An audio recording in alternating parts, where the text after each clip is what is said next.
सभी को मेरा नमस्कार। आप सबका मैं स्वागत करता हूं आज की ऑनलाइन क्लास में। आज हम 12वीं कक्षा के व्यवसाय अध्ययन विषय के अंतर्गत प्रबंध की प्रकृति के ऊपर चर्चा करने वाले हैं। इससे पहले हमने प्रबंध के अर्थ को हमने समझ लिया है। आज हम प्रबंध की नेचर के बारे में कि मैनेजमेंट की जो नेचर होती है, प्रबंध किस तरह का होता है, उसके बारे में हम जानने का प्रयास करेंगे। मैं Kuldeep Berwal, lecturer in commerce, government model Sanskriti senior secondary school Klaith, district Kaithal, आप सबका आज की ऑनलाइन क्लास में स्वागत करता हूं। प्रबंध की प्रकृति के संबंध में हमेशा एक तरह का विवाद सा रहा है कि प्रबंध विज्ञान है या कला है। कुछ प्रबंधक विशेषज्ञ इसे केवल विज्ञान मानते हैं तो कुछ इसे कला की श्रेणी में भी रखते हैं। यह विवाद बहुत पुराना है या भ्रमपूर्ण भी हम इसे कह सकते हैं कि भ्रम पैदा करता है। प्रबंध की प्रकृति के इस तथ्य को समझने के लिए सर्वप्रथम विज्ञान या कला, इसका अर्थ जो है वो स्पष्ट हम कर लेते हैं, उसके बाद में फिर आगे चर्चा बढ़ाते हैं। तो हम जो है वो अपने इस टॉपिक को 3 हिस्सों में डिवाइड करेंगे। प्रबंध की प्रकृति को प्रबंध विज्ञान के रूप में हम जानने का प्रयास करेंगे, प्रबंध कला के रूप में हम जानने का प्रयास करेंगे और लास्ट में प्रबंध पेशे के रूप में भी हम जानने का प्रयास करेंगे। तो सबसे पहले प्रबंध विज्ञान के रूप में। आप सब जानते हैं कि विज्ञान का मुख्य रूप से जब हम अर्थ लेते हैं एक सामान्य सा, तो यही होता है कि उसमें क्रमबद्धता नजर आती है। एक तरह से विज्ञान क्रमबद्ध ज्ञान है जो मनुष्य द्वारा अवलोकन या प्रयोगों के आधार पर किया जाता है और उसको प्रमाणित करना संभव होता है। कला और विज्ञान में मुख्य रूप से अंतर यह है कि कला के अंतर्गत यह जाना जाता है कि लागू कैसे किया जाए, मतलब हाउ टू, अर्थात पूर्व स्थापित सिद्धांतों को वास्तविक रूप देने की पद्धति क्या हो सकती है। जबकि विज्ञान को हम यह समझते हैं कि क्यों किया जा रहा है, व्हाई। यानी कि कला तो हो गया हाउ, कि किस प्रकार से की जानी है चीज, और विज्ञान का मतलब हो गया व्हाई, यानी कि क्यों किया जा रहा है, अर्थात सिद्धांतों को बनाने के पीछे क्या रहस्य छुपे हुए हैं। विज्ञान को अगर हम परिभाषा के आधार पर समझने का प्रयास करें तो वही है कि विज्ञान वह क्रमबद्ध ज्ञान समूह है जो कारण और परिणाम के बीच में संबंध स्थापित करता है। सरल शब्दों में थोड़ा सा और कहें तो कि किसी विषय की जानकारी प्राप्त करना विज्ञान है और प्राप्त जानकारी को प्रयोग में लाना कला है। फिर से दोहरा देता हूं, किसी विषय की जानकारी प्राप्त कर लेना विज्ञान कहलाएगा और प्राप्त की गई जानकारी को प्रयोग में लाना कला कहलाएगा। उदाहरण के लिए एक व्यक्ति द्वारा इंजीनियरिंग की पढ़ाई विज्ञान कहलाएगी, जबकि वह पढ़ाई बाद में इंजीनियर के रूप में कार्य करेगा तो वो एक कला कहलाएगी। चलिए थोड़ा सा पॉइंट टू पॉइंट जो है ना थोड़ा सा और समझते हैं। व्यवस्थित ज्ञान समूह, अगर हम इसको विज्ञान के रूप में देखते हैं, किसको, प्रबंध को, तो पॉइंट टू पॉइंट समझते हैं। व्यवस्थित ज्ञान समूह विज्ञान के लिए क्रमबद्ध अथवा व्यवस्थित ज्ञान समूह का होना आवश्यक है। प्रबंध भी एक व्यवस्थित ज्ञान समूह है क्योंकि इसकी पहचान प्रबंध विशेषज्ञों के कई वर्षों तक किए गए शोध कार्यों और प्रयोग के बाद में स्थापित हुई है। तो एक स्ट्रॉन्ग पॉइंट है ये। फिर दूसरा, तथ्यों का संग्रह, विश्लेषण एवं प्रयोग। विज्ञान की इस विशेषता को प्रबंध पर लागू करने पर पता चलता है कि इसका विकास अनेक वर्षों तक तथ्यों के संग्रह, विश्लेषण, प्रयोगों के बाद किया जाने के बाद हुआ। दूसरे शब्दों में अगर हम कहें तो प्रबंध शास्त्र की प्राप्ति सिद्धांतवादी एवं संबंधित लोगों के लगातार तथा उत्साहपूर्वक परिश्रम के बाद में हुई है। फिर एक और पॉइंट के साथ समझते हैं, सार्वभौमिक प्रयोग। वैज्ञानिक सिद्धांत सत्य पर आधारित होते हैं तथा इन्हें हर परिस्थिति में एवं हर समय लागू किया जा सकता है, अतः उनका सार्वभौमिक उपयोग संभव है। प्रबंध के क्षेत्र में भी प्रबंधकीय ज्ञान अथवा प्रबंध के सिद्धांतों को सत्य पर आधारित माना जाता है और उन्हें भी सभी परिस्थितियों में हर समय लागू किया जा सकता है। उदाहरण के रूप में अगर हम बात करें तो आदेश की एकता का सिद्धांत, जिसका अभिप्राय क्या होता है कि हर अधीनस्थ कर्मचारी कौन से, जो किसी दूसरे अधिकारी के अंडर में कार्य करते हैं, को केवल एक ही आदेश मिलना चाहिए। सभी जगह समान रूप से लागू होता है ये सिद्धांत। कौन से वाला, जैसे कि हमने उदाहरण लिया आदेश की एकता का सिद्धांत। यदि एक व्यक्ति को आदेश देने वाले एक से अधिक अध्यक्ष होंगे तो वह सही ढंग से समझ नहीं पाएगा या कहें तो अच्छे प्रकार से कार्य नहीं कर पाएगा। इसी प्रकार अनेक और भी जो सिद्धांत हैं वो इसी प्रकार से समान रूप से सार्वभौमिक रूप से लागू होते हैं। फिर उसके बाद हमारा आ जाता है कारण एवं परिणाम संबंध। वैज्ञानिक सिद्धांत विभिन्न तथ्यों के मध्य कारण एवं परिणाम का संबंध स्पष्ट करने वाले होते हैं। यही विशेषता जब प्रबंध पर लागू की जाती है तो पता चलता है, यह देखने में आता है कि प्रबंध के सिद्धांत भी कारण एवं परिणाम में संबंध स्थापित करते हैं। उदाहरण के लिए अगर हम बात करें तो घटिया नियोजन एवं प्लांट व्यवस्था के कारण उत्पादन में कमी आ जाएगी। यहां नियोजन का घटियापन कारण है और उत्पादन में कमी परिणाम है। इसी प्रकार कार्य विभाजन के सिद्धांत के अनुसार कार्य का ठीक वितरण कारण है और कार्यकुशलता में वृद्धि इसका परिणाम है। इस प्रकार विज्ञान की यह विशेषता भी प्रबंध में पाई जाती है। फिर एक और पॉइंट, परिणामों की वैध जांच। केवल ज्ञान या तथ्यों को एकत्रित कर लेना ही विज्ञान नहीं कहलाता। विज्ञान के लिए परिणामों की वैधता की जांच एवं पूर्वानुमान किया जाना आवश्यक है। मतलब जो रिजल्ट निकला है क्या वो ठीक निकला है या नहीं, यह भी विज्ञान के अंदर आता है। प्रबंध के सिद्धांतों की वैधता की जांच भी की जा सकती है और किसी विशेष सिद्धांत को लागू करने पर प्राप्त होने वाले संभावित परिणामों का पूर्वानुमान भी लगाया जा सकता है।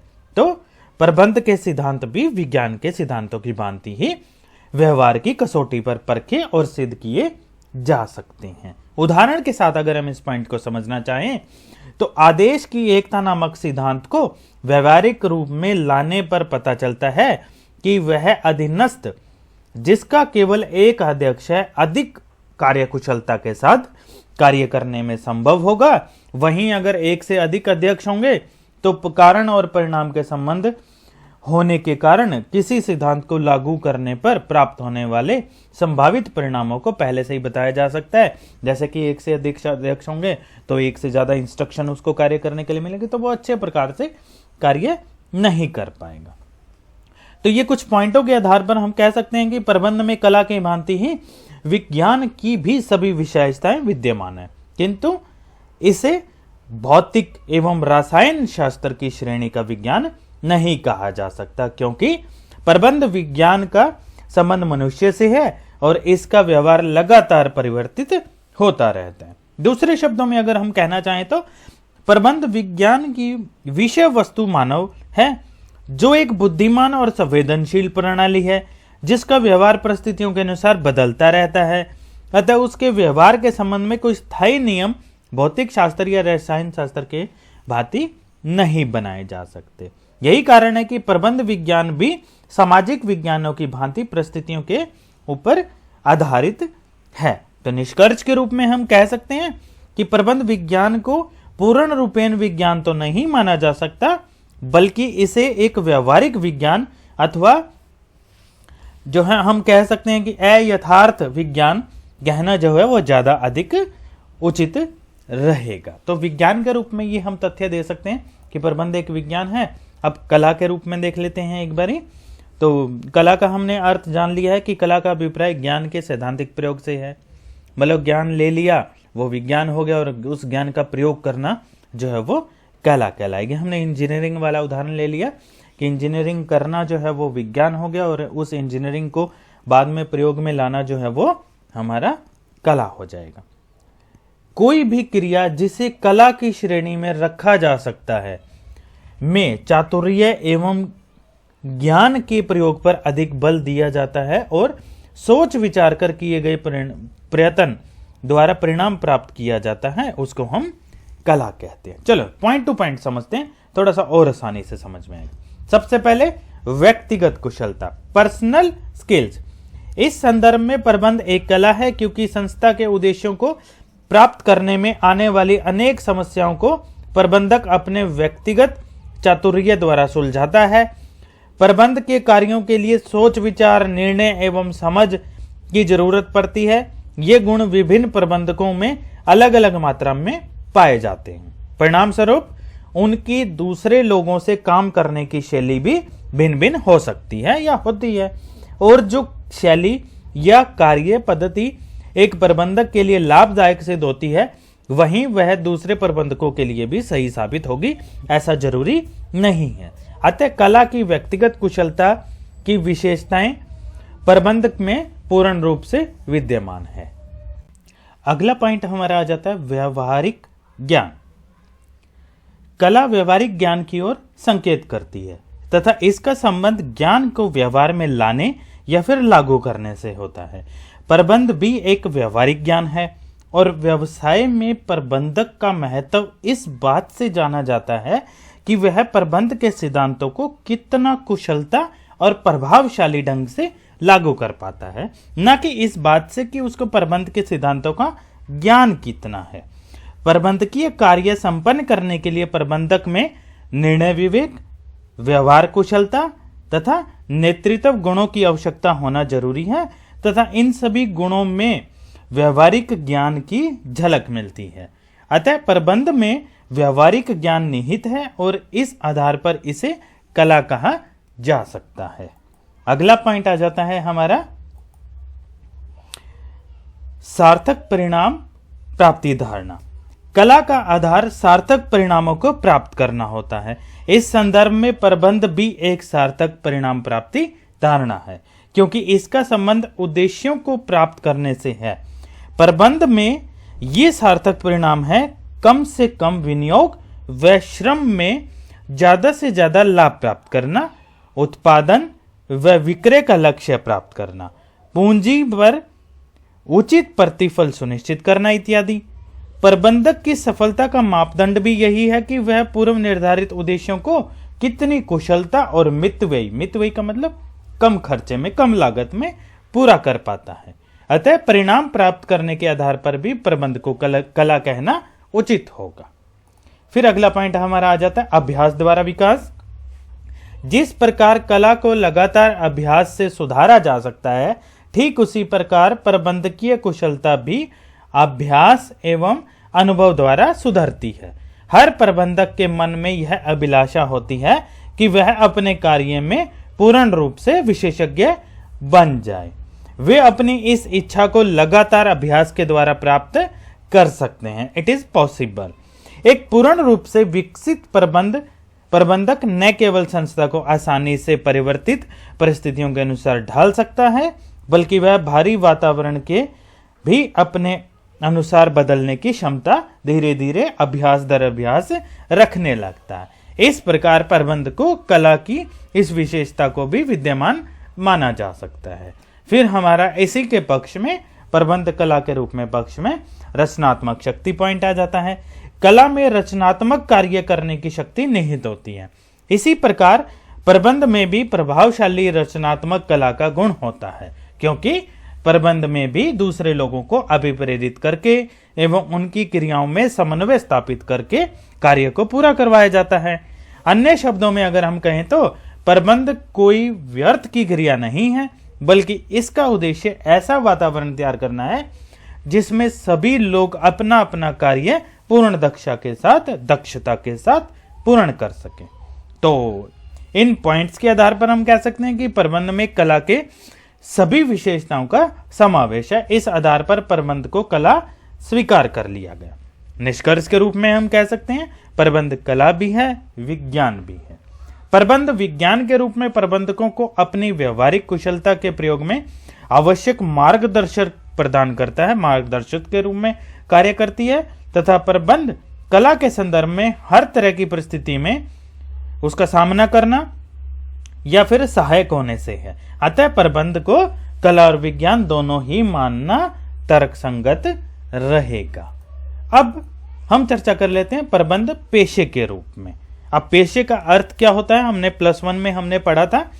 प्रबंध की प्रकृति के संबंध में एक महत्वपूर्ण प्रश्न यह भी उठता है कि क्या प्रबंध एक पेशा है, मतलब प्रोफेशन है। यह निश्चित करने के लिए सर्वप्रथम हम पेशे के अर्थ को एक बार समझ लेते हैं। पेशे का अर्थ क्या होता है, उस आर्थिक क्रिया से है जो एक विशेष ज्ञान एवं कुशलता प्राप्त व्यक्ति द्वारा समाज के विभिन्न वर्गों की निष्पक्ष सेवा करने के लिए की जाती है। हमने 11th क्लास में हमने पढ़ा था रोजगार, व्यापार और पेशा।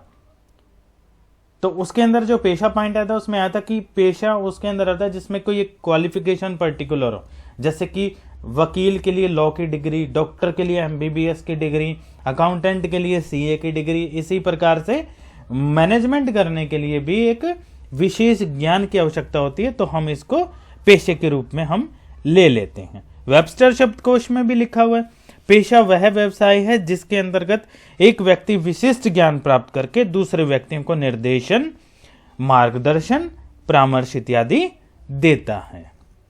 चलिए पॉइंट टू पॉइंट समझते हैं और ज्यादा आसान हो जाएगा। पहला पॉइंट, विशिष्ट ज्ञान एवं तकनीकी कौशल। अब पेशे का अर्थ तो हमें समझ में आ गया, तो अब पॉइंट टू पॉइंट थोड़ा सा और क्लियर करते हैं कि क्या प्रबंध वाकई में एक पेशा है। पेशे की पहली विशेषता यह है कि एक पेशेवर व्यक्ति में विशिष्ट ज्ञान एवं तकनीकी चातुर्य होना चाहिए।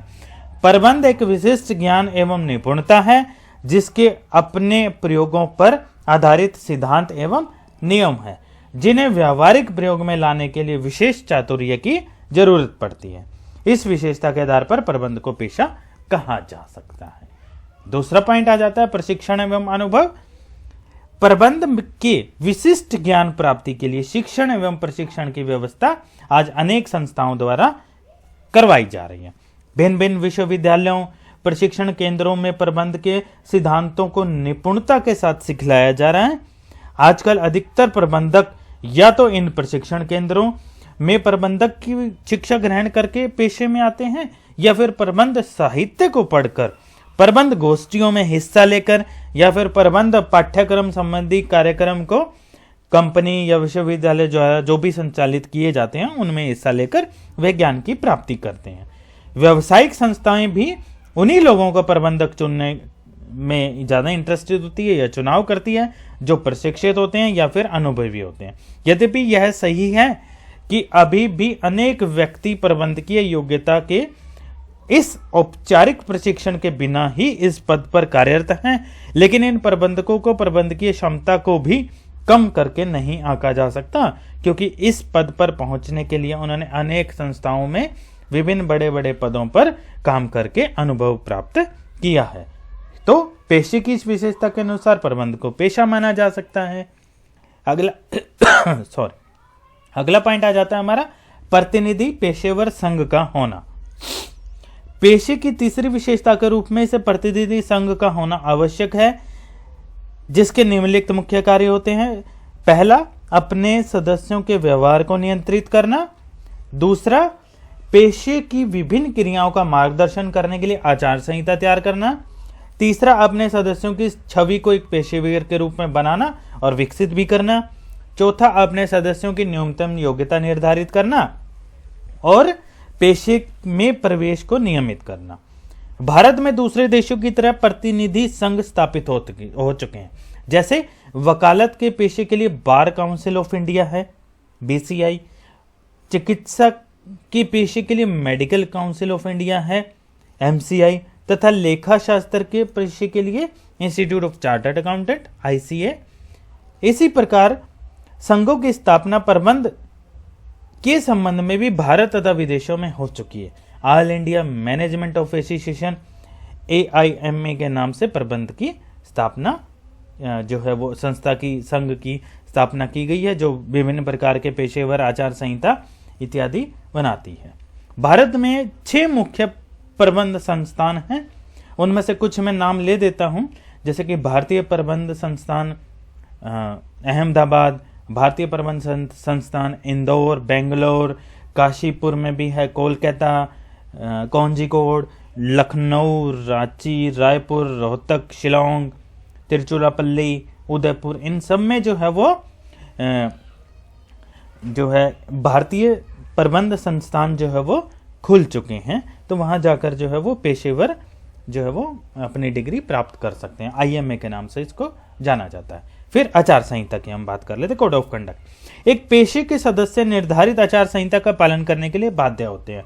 आचार संहिता के अंतर्गत पेशे के संबंध में नियम, ईमानदारी, सत्यनिष्ठता, नैतिकता, पैमाने यानी कि नॉर्म्स इत्यादि सम्मिलित किए जाते हैं। पहले से स्वीकृत पेशों में जैसे कि कानून, चिकित्सा, लेखा शास्त्र आदि में आचार संहिता निश्चित कर दी गई है, लेकिन प्रबंध के संबंध में अभी तक ऐसा कोई समान आचार संहिता निश्चित नहीं की गई है और ना ही प्रबंधकीय कार्यों में प्रवेश के लिए किसी लाइसेंस की आवश्यकता है। इन तथ्यों के आधार पर कहा जा सकता है कि प्रबंध पूर्ण रूप से पेशा नहीं है। प्रबंध के संबंध में जो आचार संहिता विकसित हो रही है उसमें मुख्य रूप से संस्था के गोपनीय रहस्यों को गुप्त रखना, संस्था के आंतरिक जानकारियों का उपयोग न करना इत्यादि आ जाते हैं। फिर हमारा अगला पॉइंट आ जाता है सेवा भावना को प्राथमिकता। आखिरी पॉइंट, अन्य धंधों एवं व्यापार की भांति ही पेशा करना भी जीवित रहने के लिए धन उपार्जन का एक साधन है, जिसमें विशेष ज्ञान के आधार पर उचित पारिश्रमिक लेकर समाज की सेवा की जाती है। यही कारण है कि पेशेवर लोगों को समाज में सम्मान प्राप्त होता है। उदाहरण के लिए एक डॉक्टर चिकित्सा के पेशे से अपनी आजीविका चलाता है, लेकिन साथ साथ समाज सेवा भी उसका मुख्य उद्देश्य होता है। उसकी समाज में एक अलग सी रेपुटेशन होती है। यद्यपि प्रबंध के संबंध में इस तरह कोई आचार संहिता नहीं है, फिर भी प्रबंधकों के सामाजिक दायित्वों पर बहुत जोर दिया जा रहा है और उनसे यह उम्मीद की जा रही है कि वे कम से कम लागतों पर अधिक से अधिक कुशलता अर्जित करके कर्मचारियों, श्रमिकों, उपभोक्ताओं, समाज एवं देश की सेवा कर सके और अपने शैक्षणिक आर्थिक लाभों को बुलाकर संस्था के कल्याण के लिए अपनी समस्त योग्यता एवं अनुभव को दांव पर लगा सकें। इस दृष्टिकोण से प्रबंध को पेशे के रूप में स्वीकार करने में अधिक संकोच नहीं किया जाना चाहिए। तो उपरोक्त जो हमने तथ्य पेश किए उसके आधार पर कहा जा सकता है कि प्रबंध पेशे की बहुत कुछ विशेषताओं को तो पूरा करता है तथा कुछ अन्य विशेषताओं को अभी पूरा करने में यह विकास में लगा हुआ है। इसी प्रकार भारत में अभी प्रबंध को पेशे के रूप में विकास अपनी शैशवावस्था में या धीमी गति से जो है वो विकास हो रहा है। प्रबंध के पेशे के रूप में विकास की धीमी गति के मुख्य कारण अधिकतर औद्योगिक उपक्रमों का संचालन कुछ प्रमुख औद्योगिक घरानों द्वारा किया जाना है, जिससे प्रबंधकों का विकास अधिक गतिशील रूप से नहीं हो रहा, परंतु फिर भी धीरे धीरे पेशेवर प्रबंधकों की मांग बढ़ रही है। तो बच्चों, सारांश के रूप में कहा जा सकता है कि भारत में प्रबंध का पेशे के रूप में विकसित हो रहा है। जैसे जैसे धीरे धीरे विकास की गति में तेजी आएगी, वैसे वैसे प्रबंध को पेशे के रूप में भी स्वीकृति मिलती रहेगी। तो उम्मीद करता हूं आप सभी इस टॉपिक को समझ गए होंगे। काफी आसान और इंटरेस्टिंग टॉपिक था हमारा प्रबंध की प्रकृति, जिसमें हमने जाना प्रबंध को विज्ञान के रूप में, प्रबंध को कला के रूप में और अंत में प्रबंध को पेशे के रूप में भी हमने जाना। तो आप सबको समझ में आ गया होगा बच्चों। आप सबका हार्दिक धन्यवाद।